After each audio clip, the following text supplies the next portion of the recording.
Vamos abriendo nuestras Biblias en el capítulo 24 de Mateo. Hoy tenemos el sprint final.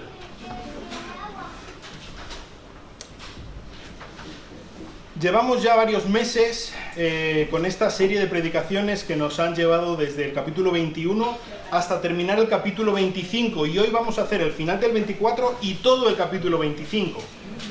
Entonces, hoy tenemos un buen relato.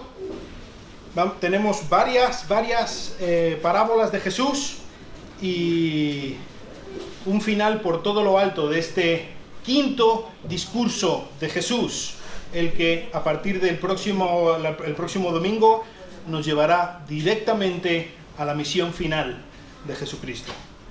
Y ya nos aproximamos al final del Evangelio de Mateo, y Mateo ha dejado lo mejor para el final.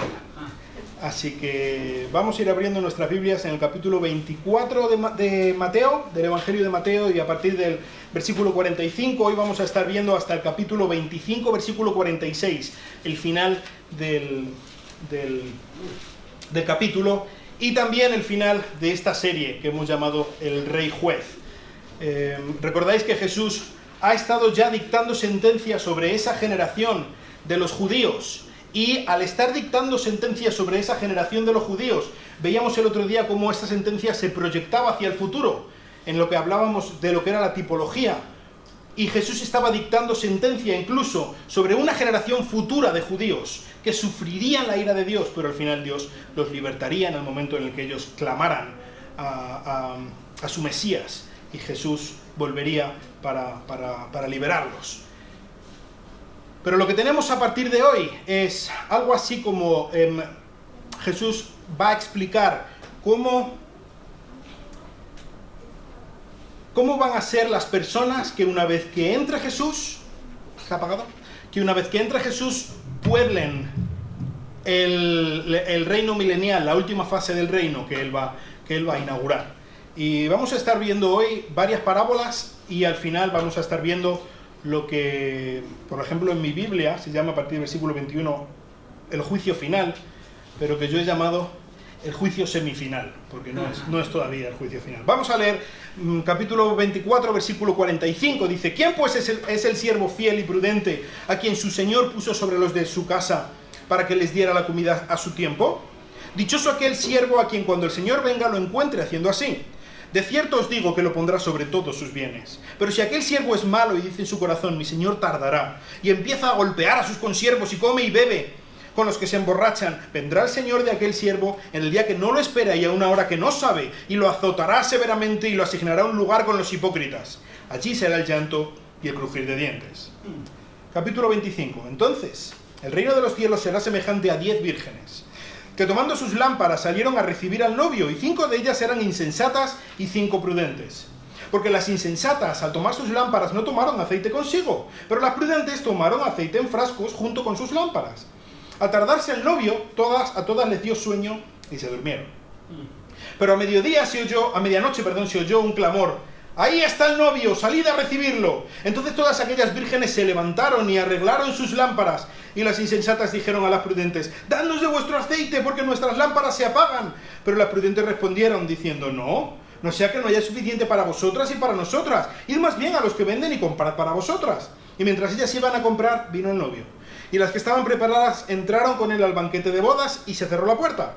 Y después vinieron también las otras vírgenes diciendo: Señor, Señor, ábrenos. Pero respondiendo él les dijo: en verdad os digo que no os conozco. Velad pues, porque no sabéis el día ni la hora. Porque el reino de los cielos es como un hombre que al emprender un viaje llamó a sus siervos y les encomendó sus bienes, y a uno les dio 5 talentos, a otro 2 y a otro 1, a cada uno conforme a su capacidad, y se fue de viaje. Y el que había recibido los 5 talentos, enseguida fue y negoció con ellos y ganó otros 5 talentos. Asimismo, el que había recibido los 2 talentos, ganó otros 2. Pero el que había recibido 1, fue y cavó en tierra y escondió el dinero de su señor. Después de mucho tiempo, vino el señor de aquellos siervos y arregló cuentas con ellos. Y llegando el que había recibido los 5 talentos, trajo otros 5 talentos, diciendo: Señor, me entregaste 5 talentos, mira, he ganado otros 5 talentos. Su señor le dijo: bien, buen siervo y fiel. En lo poco fuiste fiel, sobre mucho te pondré. Entra en el gozo de tu señor. Llegando también el de los 2 talentos, dijo: Señor, me entregaste 2 talentos. Mira, he ganado otros 2 talentos. Su señor le dijo, bien, buen siervo y fiel. En lo poco fuiste fiel, sobre mucho te pondré. Entra en el gozo de tu señor. Pero llegando también el que había recibido un talento, dijo, Señor, yo sabía que eres un hombre duro, que siegas donde no sembraste y recoges donde no esparciste, y tuve miedo. Y fui y escondí tu talento en tierra, mira, aquí tienes lo que es tuyo. Pero su señor respondió y le dijo, siervo malo y perezoso. ¿Sabías que ciego donde no sembré y que recojo donde no esparcí? Debías entonces haber puesto mi dinero en el banco, y al llegar yo hubiera recibido mi dinero con intereses. Por tanto, quitadle el talento y dádselo al que tiene los 10 talentos. Porque a todo el que tiene, más se le dará y tendrá en abundancia. Pero el que no tiene, aún lo que tiene se le quitará. Y al siervo inútil, echadlo en las tinieblas de afuera. Allí será el llanto y el crujir de dientes. Pero cuando el Hijo del Hombre venga en su gloria, y todos los ángeles con él, entonces se sentará en el trono de su gloria, y serán reunidas delante de él todas las naciones, y separará a unos de otros como el pastor separa las ovejas de los cabritos. Pondrá las ovejas a su derecha y los cabritos a su izquierda. Entonces el rey dirá a los de su derecha, venid, benditos de mi Padre, heredad el reino preparado para vosotros desde la fundación del mundo, porque tuve sed y me disteis de comer. Tuve hambre y me disteis de comer, tuve sed y me disteis de beber, fui forastero y me recibisteis, estaba desnudo y me vestisteis, enfermo y me visitasteis, en la cárcel y vinisteis a mí. Entonces los justos le responderán diciendo, Señor, ¿cuándo te vimos hambriento y te dimos de comer? ¿O sediento y te dimos de beber? ¿Cuándo te vimos como forastero y te recibimos? ¿O desnudo y te vestimos? ¿Cuándo te vimos enfermo o en la cárcel y vinimos a ti? Respondiendo el rey, les dirá, en verdad os digo que cuando lo hicisteis a uno de estos hermanos míos, aún los más pequeños, a mí me lo hicisteis. Entonces dirá también a los de su izquierda, apartaos de mí, malditos, al fuego eterno, que ha sido preparado para el diablo y sus ángeles, porque tuve hambre y no me disteis de comer, tuve sed y no me disteis de beber, fui forastero y no me recibisteis, estaba desnudo y no me vestisteis, enfermo y en la cárcel y no me visitasteis. Entonces ellos también respondieron, diciendo, Señor, ¿cuándo te vimos hambriento o sediento o como forastero o desnudo o enfermo o en la cárcel y no te servimos? Él entonces les responderá diciendo, en verdad os digo que en cuanto no lo hicisteis a uno de estos más pequeños, a uno de los más pequeños de estos, tampoco a mí lo hicisteis. Y estos irán al castigo eterno, pero los justos a la vida eterna. Vamos a orar. Señor, te pido que tú nos ayudes en esta mañana a ser sabios, a poder entender, que tú nos ilumines por medio de tu Espíritu Santo, para que sepamos qué es lo que tú esperas de nosotros, qué es lo que tu Hijo Jesucristo, que es nuestro Salvador, pero también es el juez del mundo, qué es lo que espera de nosotros y de cada una de las personas de este mundo, Señor. Ayúdanos, sobre todo en esta mañana, a enfocarnos correctamente, mirando directamente y de frente a la vuelta de Cristo y al reino eterno de tu Hijo. En su nombre te lo pido. Amén. Pues tenemos mucho que hacer hoy. Tenemos bastante faena. Y así que lo que me gustaría es sencillamente que fuéramos viendo parábola por parábola y que fuéramos viendo qué es lo que significa. ¿Recordáis? Una parábola es una historia cotidiana que todo el mundo entendía, que encierra una verdad espiritual muy importante. Es como una verdad que está encapsulada, metida dentro de una historia normal y corriente, que cualquiera puede entender. Así que en todas estas parábolas, sobre todo, vamos a enfocarnos primero en las 3 primeras parábolas, la del siervo fiel y el siervo infiel, las 10 vírgenes y los talentos, en las que Jesús está hablando de diferentes aspectos del corazón de las personas que van a entrar en el reino y de las personas que no van a entrar en el reino. Y lo vais a ver muy claramente porque vamos a estar viendo a una persona y a otra. Jesús está poniendo aquí una dicotomía muy clara. Para Jesús no hay medias tintas, no hay grises. O eres o no eres. O sí o no.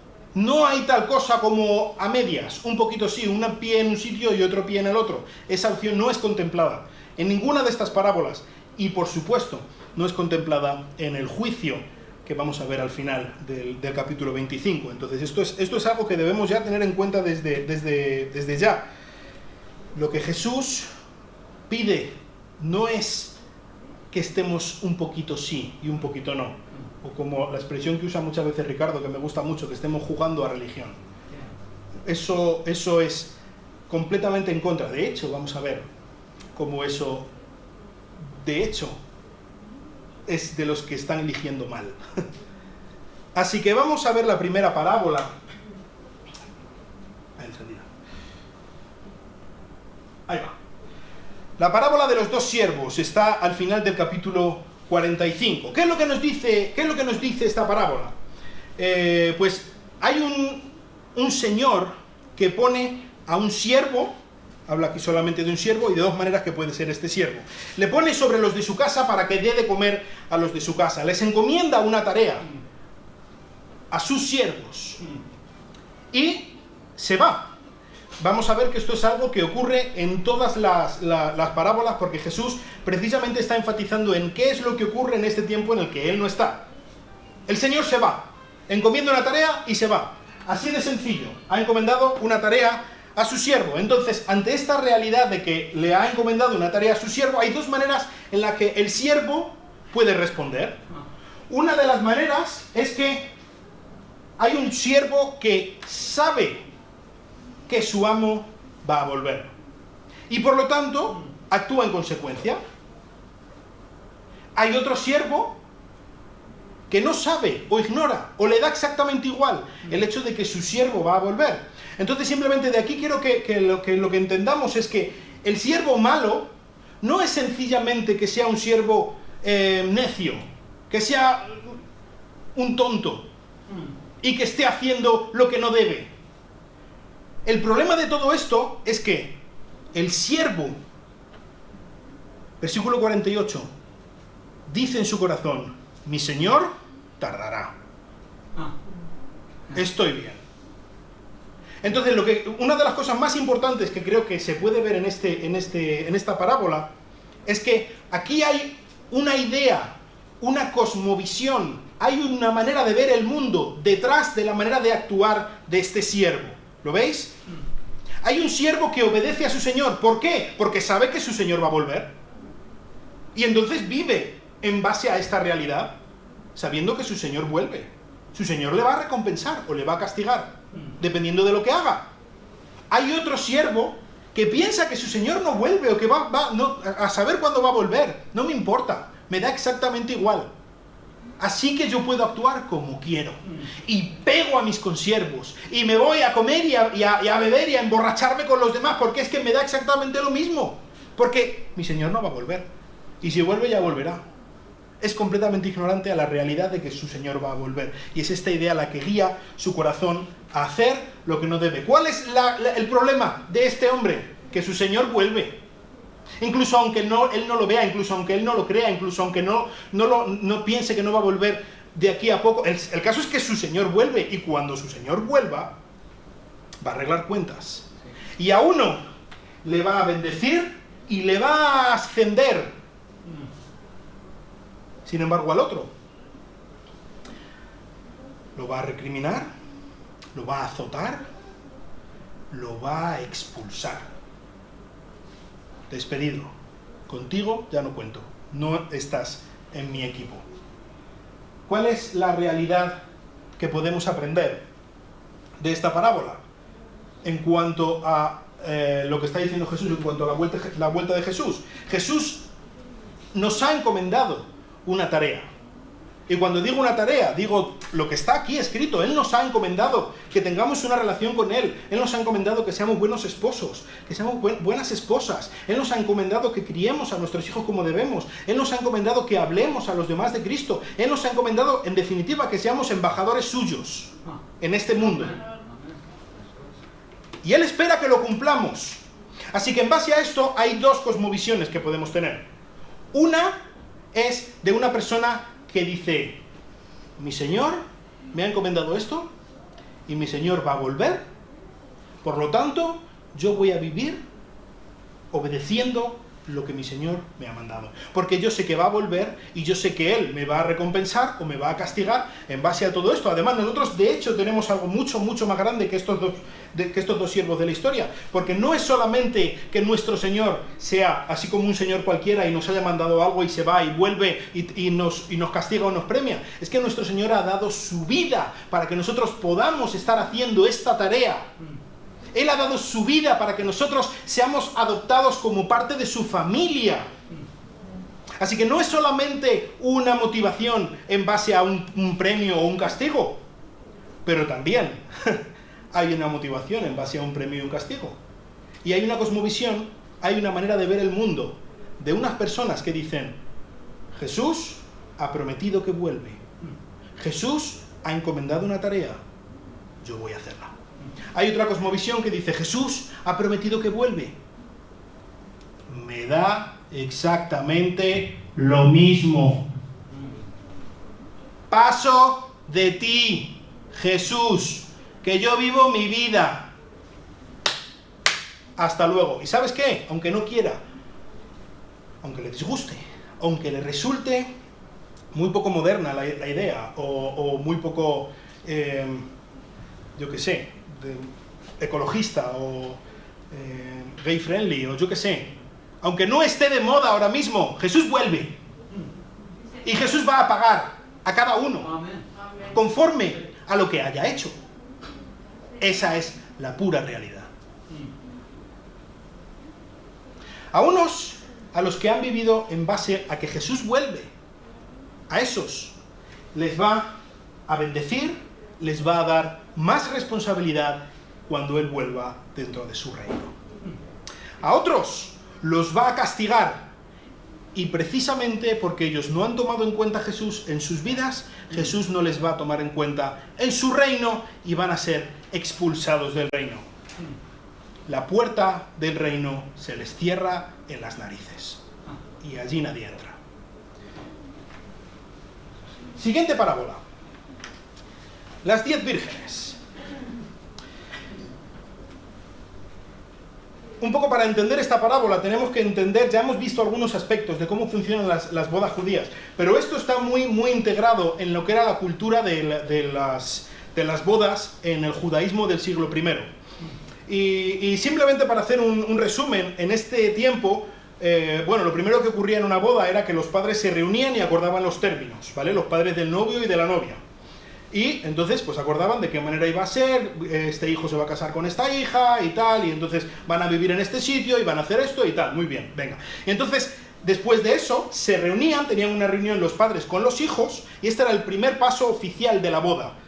En este había como una ceremonia en la que ellos se comprometían, oficialmente, legalmente ya se casaban, ¿vale? Y uno de los actos más importantes dentro de esta ceremonia era la bendición del vino, en la que estaban bendiciendo a Dios que les daba el vino, y también estaban reconociendo que esa familia iba a tener un terreno, iba a ser parte del pueblo de Israel, parte que iba a criar sus vides para producir más vino. Entonces era toda una ceremonia que tenía que ver con todo esto. A partir de ese momento ya estaban legalmente casados, pero no vivían juntos. El novio se iba por su lado, la novia se iba por su lado. La novia empezaba a preparar todas las cosas del ajuar y, muy importante, su vestido, el vestido que llevaría el día de su boda. Mientras el novio lo que hacía era ir a la casa de su padre y ampliaba la casa de su padre, trabajaba construyendo unas habitaciones más a la casa de su padre donde su familia viviría. Entonces construía la casa durante ese año. Él construía la casa y ella preparaba todas las cosas para vestir la casa, ¿vale? Esto ocurría durante un año. Cuando se aproximaba el final de este año, cuando se aproximaba, porque no sabían exactamente cuándo, recordáis que os decía el otro día que solamente el padre decidía cuándo iba a ser la ceremonia en la que finalmente se casaran y empezaran a vivir juntos.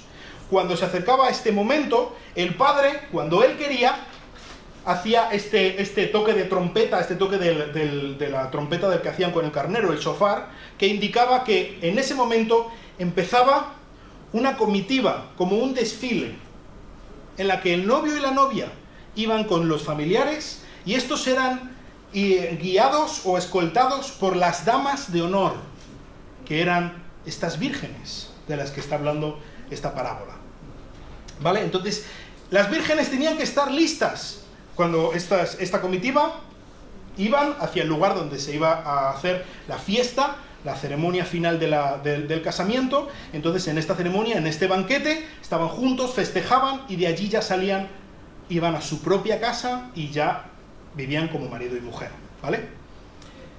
Entonces, estas vírgenes tenían que estar preparadas en cualquier momento, porque podía ser en cualquier momento. Y aquí hay un problema dentro de esta parábola. El problema que surge es que el novio tarda. Tarda más de lo que esperaban. Quizá lo normal era que fuera 1 año y tarda 1 año y 3 días. Y la cosa se empieza a poner un poco nerviosa. Están tardando.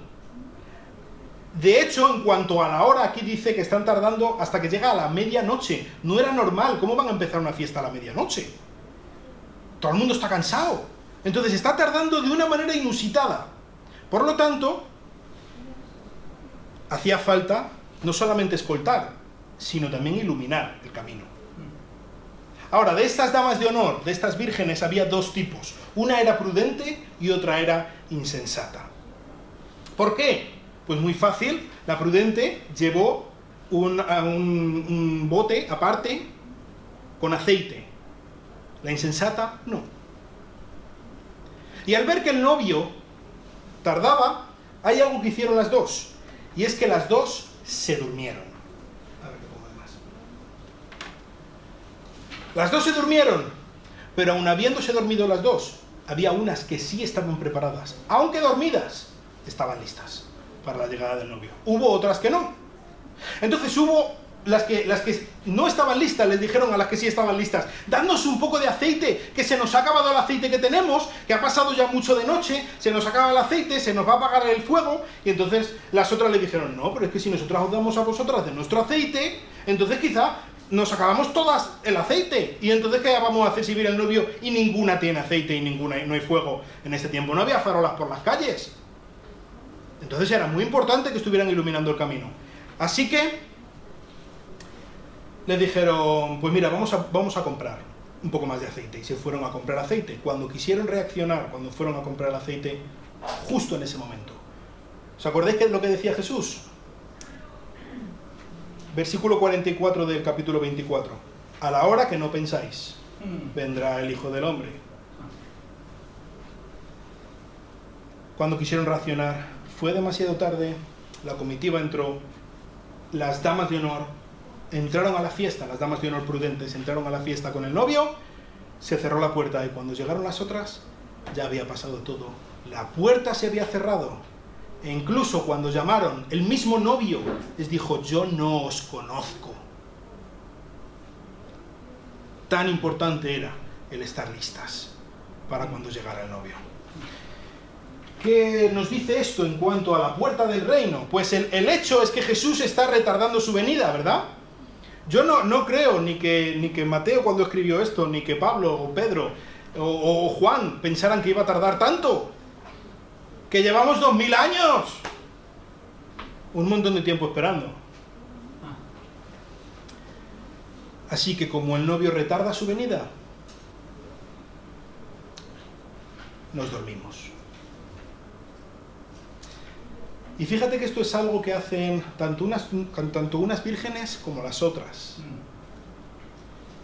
Pero sabes, el que ellas entren, el que nosotros entremos al reino de Dios, no depende de si nos hemos dormido o no nos hemos dormido.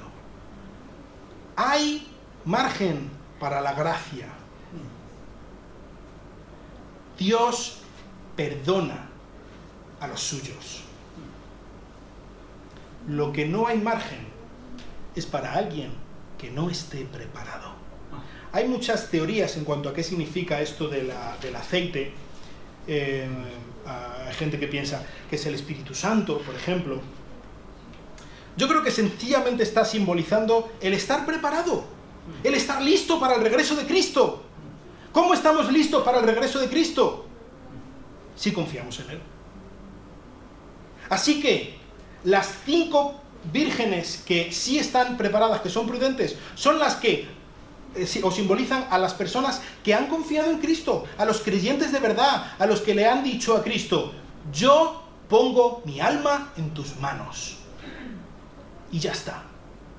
¿Qué pasa con estas personas? Incluso aunque se duerman, cuando Cristo vuelva, Él los va a aceptar en su reino, la puerta va a estar abierta y entraremos. Ahora, por muchas cosas buenas que haga alguien, si no está preparado para el regreso de Cristo, si nunca ha confiado en Jesús como su Salvador, entonces, cuando quiera reaccionar, será tarde. Sí. porque el Hijo del Hombre viene a la hora que no esperamos. Así que hay unas personas que confían en Cristo y entran en el reino. Hay otras personas que no han confiado en Cristo y por mucho que hagan, da igual, no entran en el reino. Así que vemos que la puerta del reino, vamos a estar hablando un poco más de esto, es como el mismo Jesús indicó en el Evangelio de Juan. Jesús mismo, Él es la puerta del reino. Amén. Los talentos. Y vais a ver cómo esta se parece un poco a la primera parábola que hemos visto, de los siervos. Porque hay un hombre que se va de viaje. Y al irse de viaje reparte sus bienes entre sus siervos. De hecho, la palabra que usa en mi traducción dice encomendó sus bienes. Y básicamente esta palabra lo que significa en el original es entregar para que cuiden algo que es extremadamente valioso. Así que lo que hace este hombre es que da sus bienes, lo que más quiere, lo más preciado para él, se lo da a sus siervos para que lo administren hasta que él vuelva. Y veis de nuevo cómo está en el epicentro de todo esto, está el hecho de que el Señor se va y va a volver.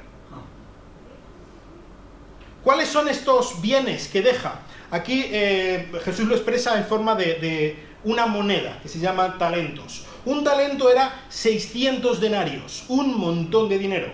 Alguna vez hemos dicho que un denario es la paga de un día, de un jornalero, de un soldado. Así que 600 denarios es más o menos el sueldo de 2 años completos.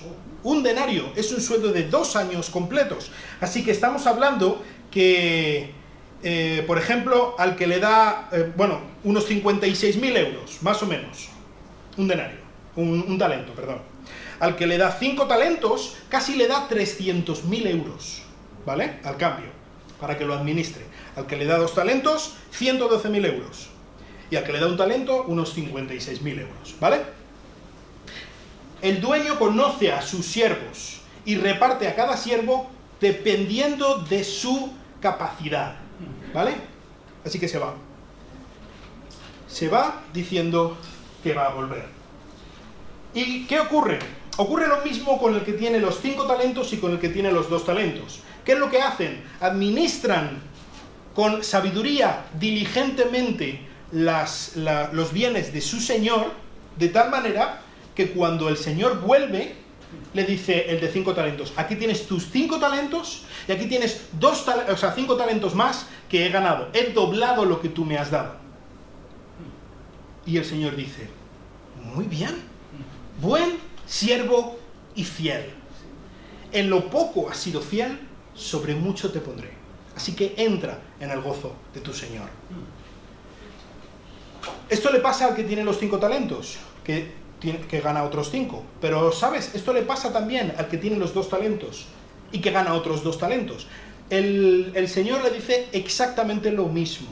Muy bien, buen siervo y fiel. Sobre poco has sido fiel, sobre mucho te pondré. Que, por ejemplo, el de los 5 talentos, después de 300.000 euros, el Señor le dice, sobre poco has sido fiel. ¿Cuánto es mucho para este Señor? Si poco son 300.000 euros. Pues así es nuestro Dios. Sencillamente lo que quiero que veamos en cuanto a estos dos, que aunque uno tiene 5 y gana 5 y otro tiene 2 y gana 2, la diferencia no está en lo que han recibido, porque los dos son encomiados, son premiados de la misma manera, se les dice lo mismo. La diferencia está en lo que han hecho con lo que se les ha dado, ¿vale? Uno tenía 5, otro tenía 2, da igual. Los dos han obrado diligentemente y su Señor los premia a los dos igual. Sin embargo, hay el que tiene un solo talento. Y este dice, yo, Señor, tuve miedo. Porque yo sé cómo eres. Yo sé que eres una persona seria. Literalmente, esta palabra, como le llama a su Señor, que también tiene narices que se lo diga así a la cara, es algo así como inmisericordia. demasiado duro. Y así que lo escondí porque tuve miedo. Tuve miedo de que pasara cualquier cosa, tuve miedo de arriesgarme. Así que lo que su señor le dice, mira, sí es verdad que tuviste miedo, pero realmente lo que te ha pasado a ti es que eres perezoso y malo. De hecho, si tú tuviste miedo porque piensas que yo soy muy duro, ¿no debería ese miedo haberte incitado a hacer algo con el dinero? Al menos algo seguro como meterlo en un banco y que por lo menos ganaras los intereses. Así que como tú has escondido lo que yo te he dado como si no valiera nada, yo te voy a quitar lo poco que te he dado y se lo voy a dar al que tiene mucho. Y no solamente eso, a ti te voy a despedir, echando a las tinieblas de fuera, dice el versículo 30. Allí será el llanto y el crujir de dientes. Así que unos son aceptados y ascendidos, puestos sobre más. Otro es castigado y expulsado. Así que Jesús al irse ha confiado sus bienes a sus siervos. Hemos estado hablando, por ejemplo, en las últimas semanas, en 1 Corintios, en el libro los miércoles, en el estudio bíblico, un poco acerca de los dones, y seguimos hablando acerca de los dones. Ahora este miércoles empezaremos con el capítulo 14.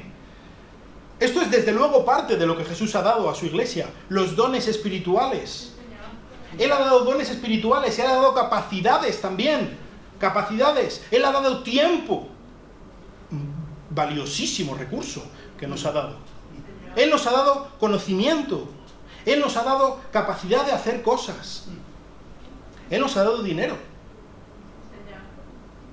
y nos ha dicho que lo utilicemos. Para Él es muy importante esto que Él nos ha dado, No nos ha dado cualquier cosa. Y Él nos ha dicho que lo empleemos sabiamente, diligentemente, para su gloria. Y ¿sabes? Cristo va a volver.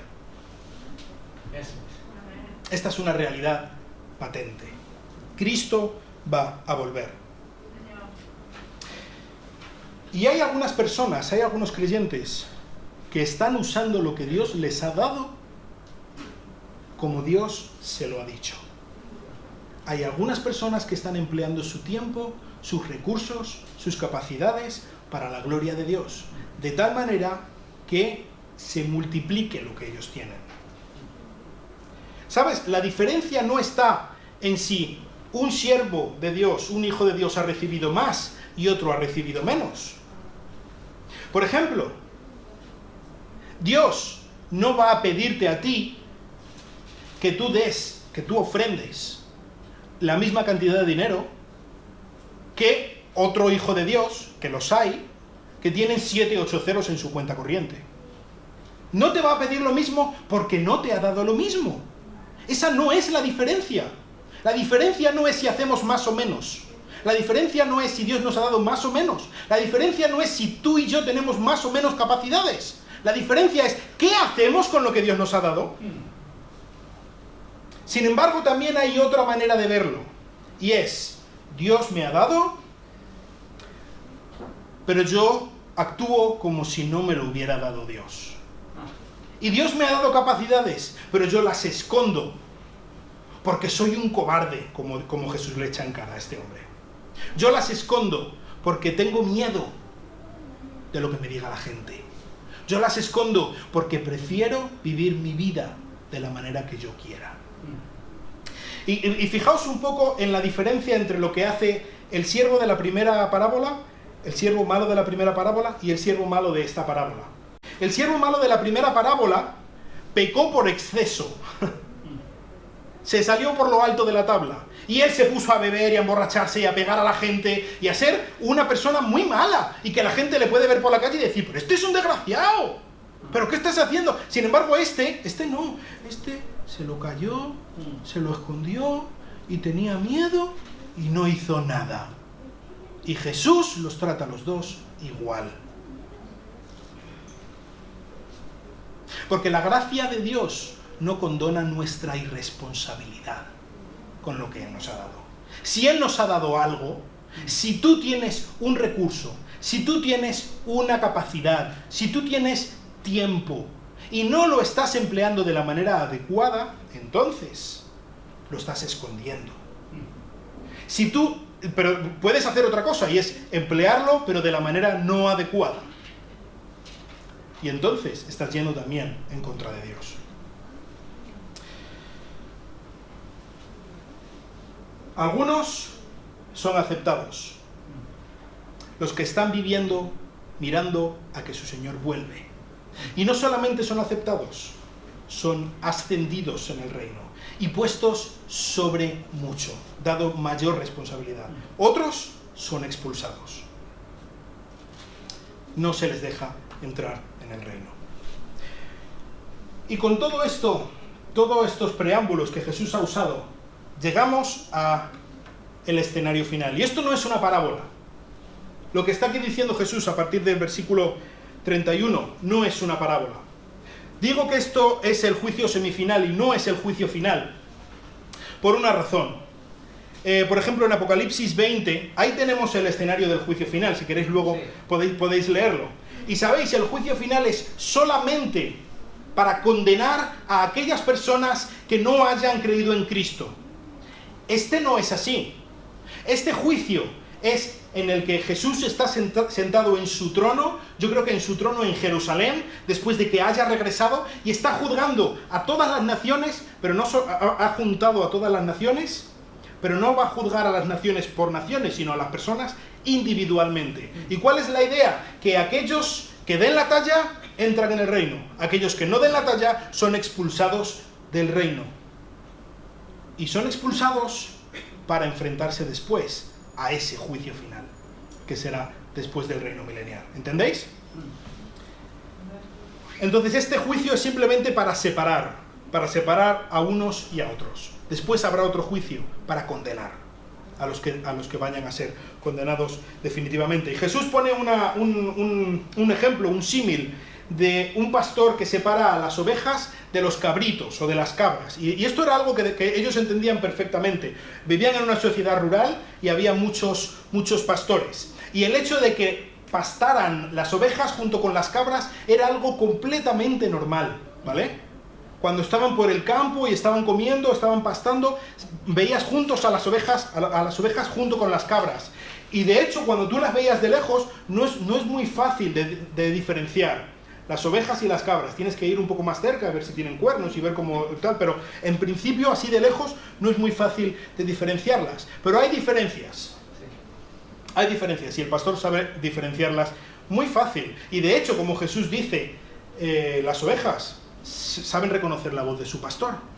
Las ovejas siguen a su pastor. Las ovejas son muy dependientes de su pastor. Las ovejas son tan tontas que necesitan a su pastor para absolutamente todo. Así que, por ejemplo, cuando llega el final del día, el pastor llama a las ovejas. Las ovejas están junto con las cabras, pero las ovejas salen de donde están junto con las cabras, siguen a su pastor, se meten al redil. Allí en el redil su pastor las cuida, su pastor las protege, están bien. Las cabras no hacen eso. Las cabras son muy independientes. ¿Sabéis el dicho español? La cabra tira al monte, ¿verdad? Las cabras son muy independientes. Las cabras saben dónde comer, las cabras se van, se escapan. Y de hecho, las cabras no siguen al pastor, las cabras siguen a las ovejas, pero no siguen al pastor. Y cuando el pastor llama a las ovejas, las cabras se quedan fuera, y lo que hacen cuando hace frío por la noche, por ejemplo, las cabras se juntan para tener calor, pero no van con el pastor. Las cabras no siguen al pastor. Y así que es un buen ejemplo que Jesús usa para separarlas, y dice que pone a su derecha a los que son como a las ovejas, y a su izquierda a las cabras. Jesús está comparando a unos y a otros. Y a los de su derecha, a los que dice que son como las ovejas, les dirá: entrad al reino, venid, benditos de mi Padre, heredad el reino preparado para vosotros desde la fundación del mundo. Desde el principio Jesús, o el Padre más específicamente, ha estado diseñando el reino precioso para los que vayan a entrar, para los benditos de su Padre. Dentro de ese grupo tú estás si has confiado en Cristo. ¿Por qué? Porque yo tuve hambre, me alimentasteis. Tuve sed, me disteis de beber. porque vosotros me habéis recibido, porque vosotros me habéis vestido, porque vosotros me habéis visitado cuando estaba enfermo, cuando estaba en la cárcel. Y entonces ellos dirán, ¿pero cuándo hemos hecho eso, Jesús? ¿En qué momento hemos hecho eso nosotros? Y Jesús les dirá, mira, cuando lo habéis hecho por alguno de estos mis hermanos más pequeñitos, por mí lo habéis hecho. ¿Quiénes son estos hermanos más pequeñitos de Jesús? Yo creo que viendo en el contexto en el que estamos, en este momento, justo, esto es a la llegada, fijaos cómo empieza esta historia, cuando el Hijo del Hombre venga en su gloria. ¿Os acordáis? Eso lo dejamos el otro día. ¿Recordáis quién había estado sufriendo mucho hasta ese momento? Los judíos, ¿verdad? Y de hecho, me parece muy normal que Jesús hable de los judíos como mis hermanos, de hecho biológicos de Jesús, más pequeños. ¿Qué es lo que está aquí diciendo Jesús? A los que estén en ese momento vivos, que hayan pasado durante la tribulación, Jesús está diciéndoles esto a las personas que hayan cuidado, hayan salvado, hayan alimentado a los judíos en medio de la persecución tan tremenda que han estado sufriendo de parte del resto de las personas. ¿Os acordáis lo que pasó en Alemania, en Centro Europa, el siglo pasado, verdad? Pues eso fue solamente un ensayo de lo que está preparando, de lo que va a hacer el anticristo con los judíos. Sí. Sin embargo, hay otros, las cabras, que Jesús les dice, apartaos de mí, malditos, al fuego eterno, que ha sido preparado para el diablo y sus ángeles. ¿Por qué? Porque en toda esta situación que estaban pasando, mis hermanos pequeños, vosotros habéis hecho oídos sordos. Sencillamente habéis obedecido las órdenes del gobierno. ¿No os ha pasado nada? ¿No os han perseguido por no ayudar a los judíos? Muy bien, no entráis al reino. Y ellos dirán, pero si a ti no te lo hemos hecho. Y Jesús dirá, no, es que cuando se lo hacíais a ellos, me lo hacíais a mí.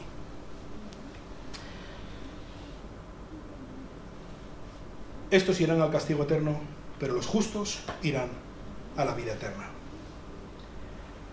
Ahora, en cuanto a esto, luego vamos a hablar brevemente en cuanto a eso, pero no estoy diciendo, no estoy diciendo que unos vayan a ser salvos y otros no, en base a si son, en base a sus buenas obras, a su solidaridad. Eso no es la base para la salvación en la Biblia. Lo que estoy diciendo es que sí que habrá algunas personas que expresen su fe mediante estas obras. La fe no es la causa, o sea, las buenas obras no son la causa de la salvación, sino la consecuencia de la salvación. ¿Vale? Entonces esto es lo que está diciendo Jesús. Aquellos que hayáis ayudado a los míos, lo habéis hecho demostrando que habéis confiado en mí, por lo tanto entrad. Aquellos que no habéis ayudado a los míos, lo habéis hecho evidenciando que no confiáis en mí, por lo tanto fuera, no entráis en el reino de Dios. ¿Entendéis? Así que rápidamente vamos a terminar con algunas cosas que pueden ayudarnos a aplicar personalmente a nuestras vidas todo esto que hemos estado viendo, porque tú y yo, en principio, hasta donde sabemos, no vamos a estar en este juicio. No sabemos, quizás sí, pero quizás pasa dentro de 1000 años o 1500, no lo sabemos. Pero creo que una de las cosas más importantes que podemos aprender en cuanto a estas parábolas, en cuanto a esta puerta del reino que Jesús está presentando, es la importancia de nuestra cosmovisión, la importancia de las ideas que mueven nuestra mente. ¿Recordáis? En la primera parábola había un siervo que pensaba que su señor no venía y vivía como que no venía y que me da igual mi señor porque no viene. Había otro siervo que vivía como que su señor viene y yo me voy a enfocar en el día precioso en el que mi señor viene y allí voy a mirar yo para vivir. Estas dos cosmovisiones, tú y yo podemos tenerlas. Y es muy importante que nos recordemos cada día, mi Señor vuelve, mi Señor vuelve. Esto es una cosa maravillosa, porque me ayuda a tener esperanza, pero también es una cosa maravillosa porque me ayuda a tener un propósito, un lugar al que mirar. Me ayuda a tener una estrella polar en medio del mar, un sitio por el que orientarme. Sabemos que nuestro Señor vuelve, así que debemos vivir mirando al regreso de nuestro Señor. En cuanto a estos dos, este juicio de las ovejas y las cabras,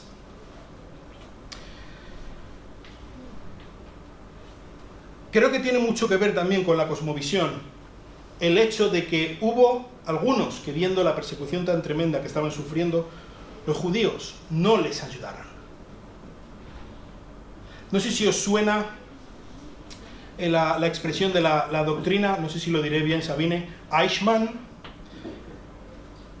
Eichmann fue creo que era un coronel de la Alemania nazi. Cuando él se enfrentó a los juicios, porque él había sido uno de los principales promotores de la solución final contra los judíos, su principal defensa era que él no estaba de acuerdo con eso, él simplemente obedecía órdenes. Esa es la doctrina Eichmann.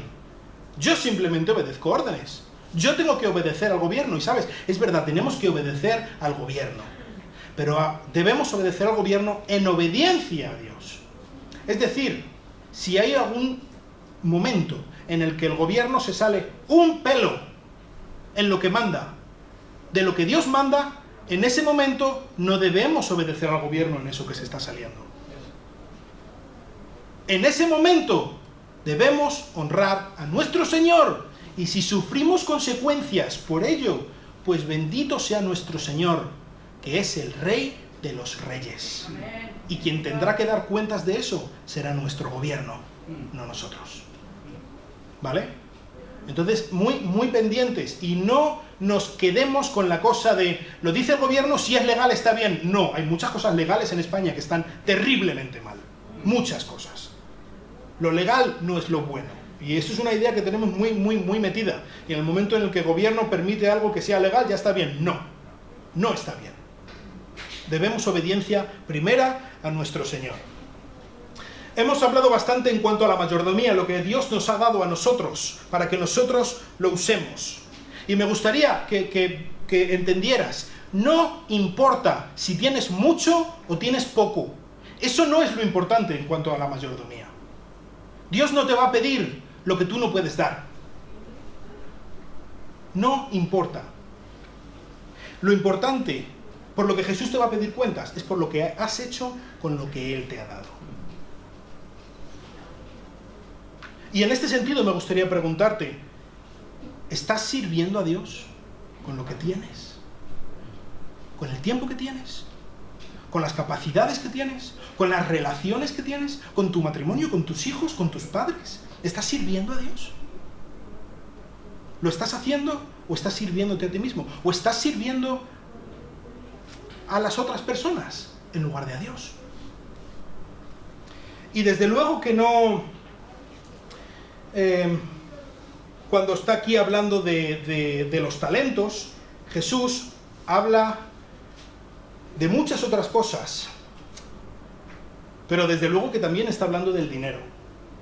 Y es importante que seamos sabios con cómo utilizamos nuestro dinero.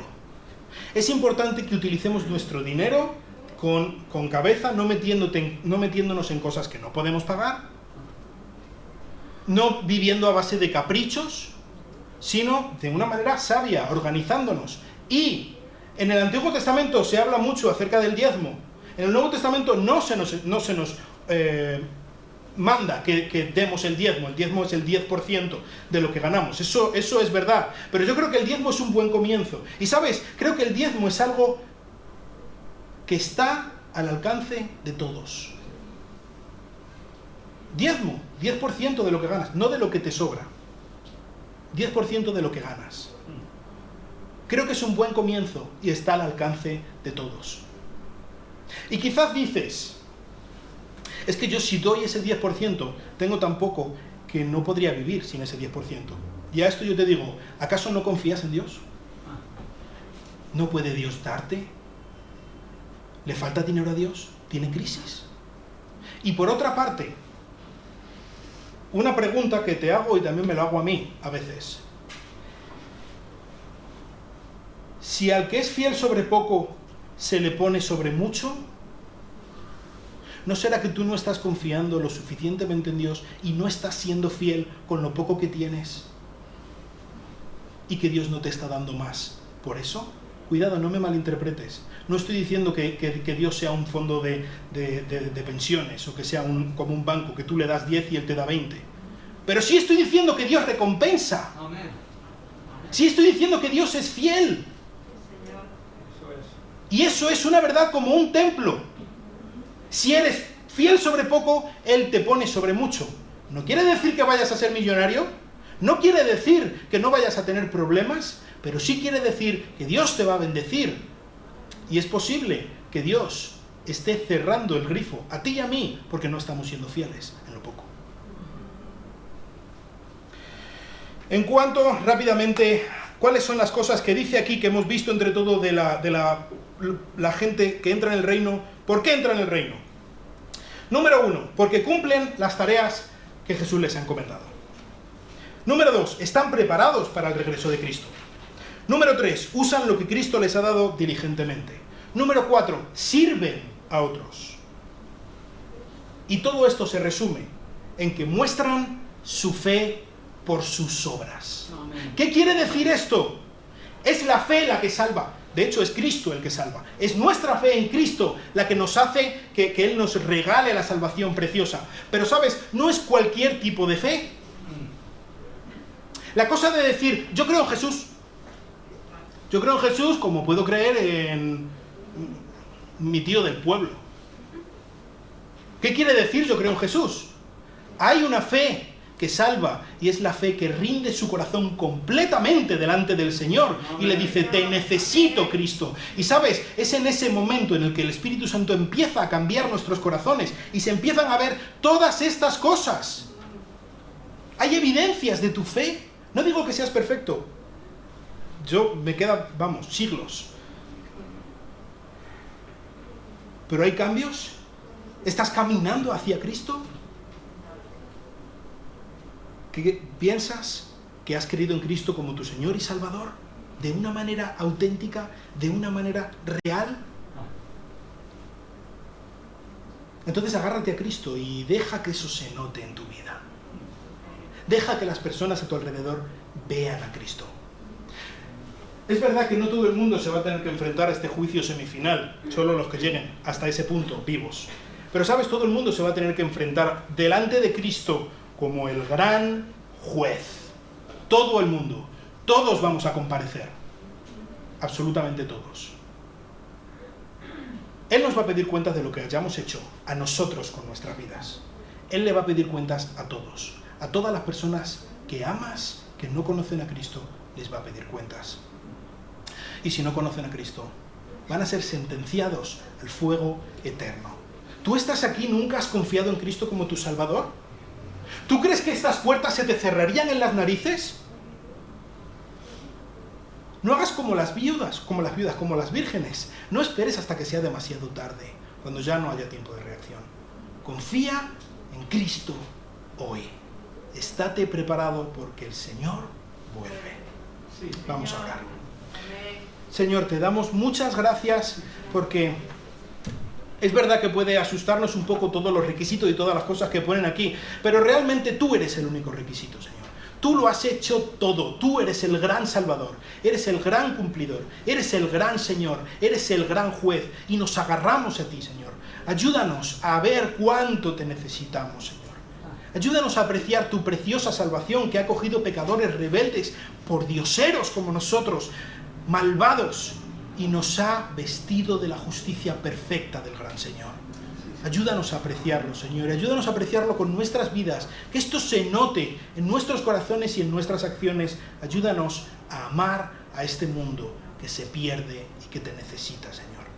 Te quiero rogar especialmente por cada una de las personas aquí, que las hay, que no han creído en Cristo como su Salvador. Te pido por cada una de las personas que van a escuchar o van a ver este vídeo, que las hay, que nunca han confiado en Jesús como su Salvador, que acudan a ti porque te necesitan, porque mañana puede ser tarde, Señor. Ten compasión de ellos. Sí, Señor. Llámales por medio de tu Espíritu Santo dulce y precioso, Señor. Llámales para que se arrepientan y clamen a Cristo. Y es en su nombre que te lo pido. Amén. Que Dios os bendiga.